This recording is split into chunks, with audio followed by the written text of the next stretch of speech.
I want to cut across to each one of them to get an understanding whether they realize or whether they agree with what the government has been trying to say, trying to assuage fears. I'm joined by Narendra and Rahul, both army aspirants. They join us from Fatehabad, Haryana.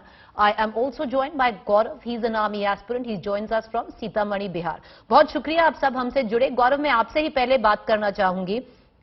देखिए, पिछले 3-4 दिन से गौरव, जो सरकार है, अभी आपने बात सुनी, जो आर्मी चीफ हैं जनरल पांडे, वो भी कह रहे थे, स्कीम के बारे में बता रहे थे कि बहुत सारे मिथ हैं इसमें, बहुत सारी चीजें हैं जो समझाई नहीं गई हैं अच्छे से, पर ये आपके हित में है। पिछले 2-3 दिन में जो भी आपने सुना है, आपको लगता है गौरव कि अब आपको लगता है कि आपके हित में है, या अभी भी आपको लगता है कि ये स्कीम वापस लेनी चाहिए? देखिए, सबसे बड़ी बात मेरी क्वेश्चन ये है कि टीओडी जो भी ये जो है, जो सरकार के द्वारा जो भी इस पे या फिर इस पे जो मतलब सी एग्जाम जो आर्मी का जो बच्चे का जो मतलब पेंडिंग है, आज 2 साल से अधिकतर ज्यादा ऊपर हो चुके हैं जी।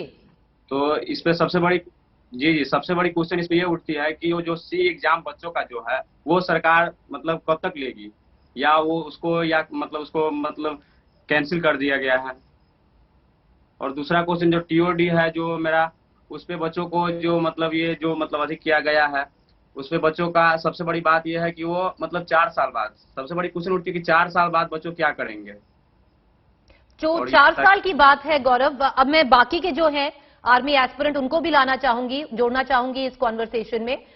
नरेंद्र एंड राहुल भी हैं। जो 4 साल के बाद बच्चे क्या करेंगे, अब सरकार कह रही है, देखिए हम बहुत सारी रिजर्वेशन देंगे, जो स्टेट लेवल पे है, पुलिस फोर्स में आपको प्रेफरेंस मिलेगी कह रहे हैं, 10% सीएपीएफ असम राइफल्स में आपको रिजर्वेशन मिलेगी, 10% जो डिफेंस सर्विसेज की और अदर अपॉइंटमेंट्स होती हैं उसमें अगर आप क्राइटेरिया पे बैठते हैं तब रिजर्वेशन मिलेगी।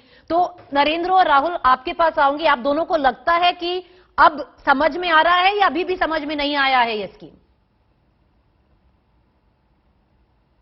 नहीं मैम, हमारे कुछ समझ में नहीं आ रहा। 4 साल के बाद अगर ये सरकार कोटा देने की तो बात कर रही है, लेकिन ये तो जाएंगे कहाँ?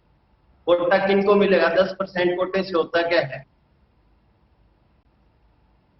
तो आप कह रहे हैं कि आपको नहीं समझ में आ रहा है कि 4 साल के बाद आपको नहीं लगता है कि आपको कोई और एम्प्लॉयमेंट मिल पाएगी? नहीं जी, बिल्कुल समझ में नहीं आया। जो ये कृषि कानून बने थे वो किसानों के समझ में नहीं आए, और जो लेबर कोड के कानून बने थे वो मजदूरों के समझ में नहीं, और जो टीएडओ का जो कानून बना ये हमारे समझ में नहीं आया। राम अवतार भी जुड़ रहे हैं हमारे से, जयपुर से जुड़ रहे हैं। राम अवतार जी, देखिए जो सरकार है आके बात कर रही है, टीवी पे बहुत सारे बयान दे रही है, कह रही है कि आपको कोटा दिया जाएगा, रिजर्वेशन दी जाएगी 4 साल के बाद।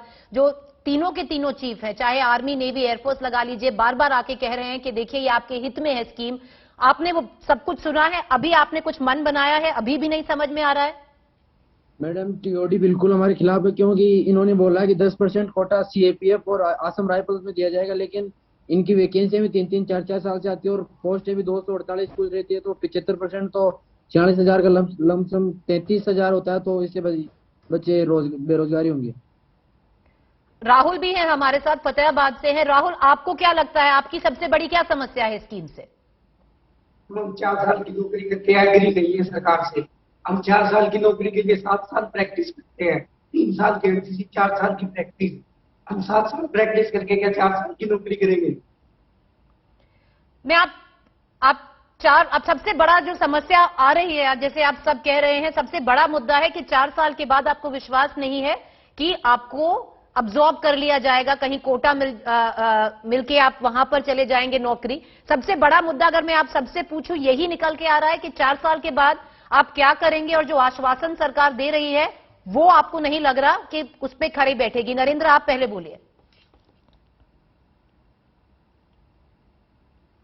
नहीं मैम, ये 4 साल के बाद में तो कोटा मिल रहा है, हमको ये नहीं लगता कि ये सही होगा, क्योंकि जो पीछे एक्स सर्विसमैन पीछे हैं उनको अभी तक वो फ्री घूम रहे हैं। उनको अगर कोटा नहीं मिला तो 4 साल वालों को कैसे मिल जाए मैम, ये बताओ आप। जो आप कह रहे हैं, जो पहले जो एक्स सर्विसमैन है उन्हीं को ही नहीं मिल रहा है 15 साल के बाद, पर आप तो तभी भी, अब सरकार कह रही है चलिए राहुल, सरकार कह रही है देखिए आप तो सिर्फ अब बिल्कुल यंग होंगे, यूथफुल होंगे, तो आपको तो एकदम से अब्सॉर्ब कर लिया जाएगा, तो आपको डरने की जरूरत नहीं है, वो आश्वासन लग रहा है? नहीं मैम, हमारे टीओडी से बिल्कुल संतुष्ट नहीं है, क्योंकि जो पिछली भर्ती परीक्षा है उसका भी अभी 2 साल से पेपर नहीं हुआ है, तो हम ऐसे कैसे मान ले भाई इसका पेपर हो जाएगा और हम एक्स सर्विस के थ्रू सीआरपीएफ होगा, बीएसएफ होगा, जो अर्धसैनिक बल है उसके अंदर हमारे को कोटा मिल जाएगा, हम भर्ती हो जाएंगे उसके थ्रू 4 साल के बाद। जी। तो पिछली परीक्षा उसका 2 साल से रिजल्ट नहीं आया है, उसका पेपर नहीं लिया गया अभी तक 2 साल से। चलिए, आप बहुत सारे मुद्दे उठा रहे हैं आप सब, जिसमें क्योंकि बोलने में आप कह रहे हैं कि बोला जा सकता है कि 10% असम राइफल में दे देंगे, इसमें दे देंगे, सीएपीएफ में दे देंगे, पर जब अभी तक आप जैसे कह रहे हैं 4 साल तक उसकी खुली ही नहीं है भर्ती, तो उसमें कैसे दे देंगे? पर I also joined bye Ashish Kumar. Ashish Kumar जुड़ रहे हैं हमारे साथ लखनऊ से। आशीष जी, सुना है आपने जो सारे आर्मी चीफ हैं, नेवल चीफ हैं, एयरफोर्स चीफ हैं, जो आपसे कह रहे हैं कि देखिए ये आपके हित में है, आपको आश्वासन दे रहे हैं 4 साल के बाद भी आपको अब्सॉर्ब कर लिया जाएगा। बहुत सारी स्टेट्स हैं, जैसे उत्तर प्रदेश ने बहुत बोला है कि आपको फर्स्ट प्रेफरेंस दी जाएगी। आप मानते हैं या अभी भी आपको लग रहा है कि ये ठीक नहीं है स्कीम? नहीं मैम, हमें लगता है जहाँ तक कि जो है सरकार जो है हमारे बारे में हालांकि अच्छा ही सोचेगी, और उन्होंने जो निर्णय लिया है बहुत ही सोच समझ कर उन्होंने निर्णय लिया होगा। और मैं जो है सरकार से बस यही निवेदन करना चाहता हूँ कि जो है हमारे देश के जो तमाम युवा हैं उनके हित के बारे में सोचे, जिससे कि जो है कुछ लोग ऐसे हैं जो मतलब गरीब परिवार से आते हैं, और जो मतलब कि वैकेंसी निकाली गई है, ये योजना जो स्कीम आई है, इसके थ्रू बहुत सारे लोग हिंसा कर रहे हैं। मैं उन हिंसाकारियों से कहना चाहता हूँ भाई लोग आप हिंसा ना करें, क्योंकि हिंसा करने से किसी भी समस्या का समाधान नहीं हो सकता है ना। तो हम बस ये चाहते हैं कि आप जो है सरकार से चलिए, हिंसा ना करें। आपको कोई दिक्कत लगती है स्कीम से या आप खुश हैं, अग्निवीर बनना चाहेंगे? मैम देखो, जो है ये जो अग्निवीर का जो मतलब ये रिक्त पद निकाले गए हैं, इसमें जो है हम चाहते हैं कि हम तो इसमें शामिल होंगे, क्योंकि हम चाहते हैं कि अपने देश के लिए कुछ करें, तो हम इससे भी होंगे, शामिल होंगे। बस ये चाहता हूँ कि इसमें जो है कुछ ऐसा करे सरकार जिससे कि जो है हमारे परिवारजनों को हमारे जो है रिटायर होने के बाद उनको जो है पेंशन मिलती रहे। आप कह रहे हैं अमेंडमेंट होना चाहिए पेंशन का, जो मतलब कि भत्ते, सरकारी भत्ते मिलते हैं जो वो सारे मिलने चाहिए। जो आपको पेंशन, आप कह रहे हैं पेंशन मिलनी चाहिए, एक अमेंडमेंट कर दें, पर आप स्कीम से खुश हैं। जो राहुल बैठे हैं वो खुश हैं, पर जो बाकी 4 एस्पिरेंट हैं वो खुश नहीं है। वापस उनके पास जाएंगे एक बार। गौरव जो सीतामढ़ी से ही है, गौरव आपको सबसे बड़ी दिक्कत इसमें क्या लगती है? क्योंकि अगर पेंशन मिल जाए, अमेंडमेंट हो जाए स्कीम का, तो आप खुश हैं या आपको लगता है स्कीम पूरी वापस लेके जानी चाहिए? मैम सबसे बड़ी बात जो है कि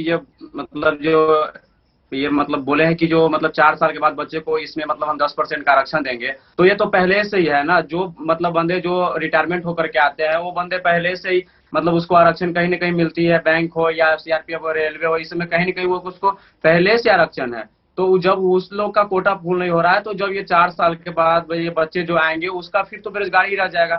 तो सबसे बड़ा सवाल मेरा ये है कि 4 साल के बाद बच्चे क्या करेंगे?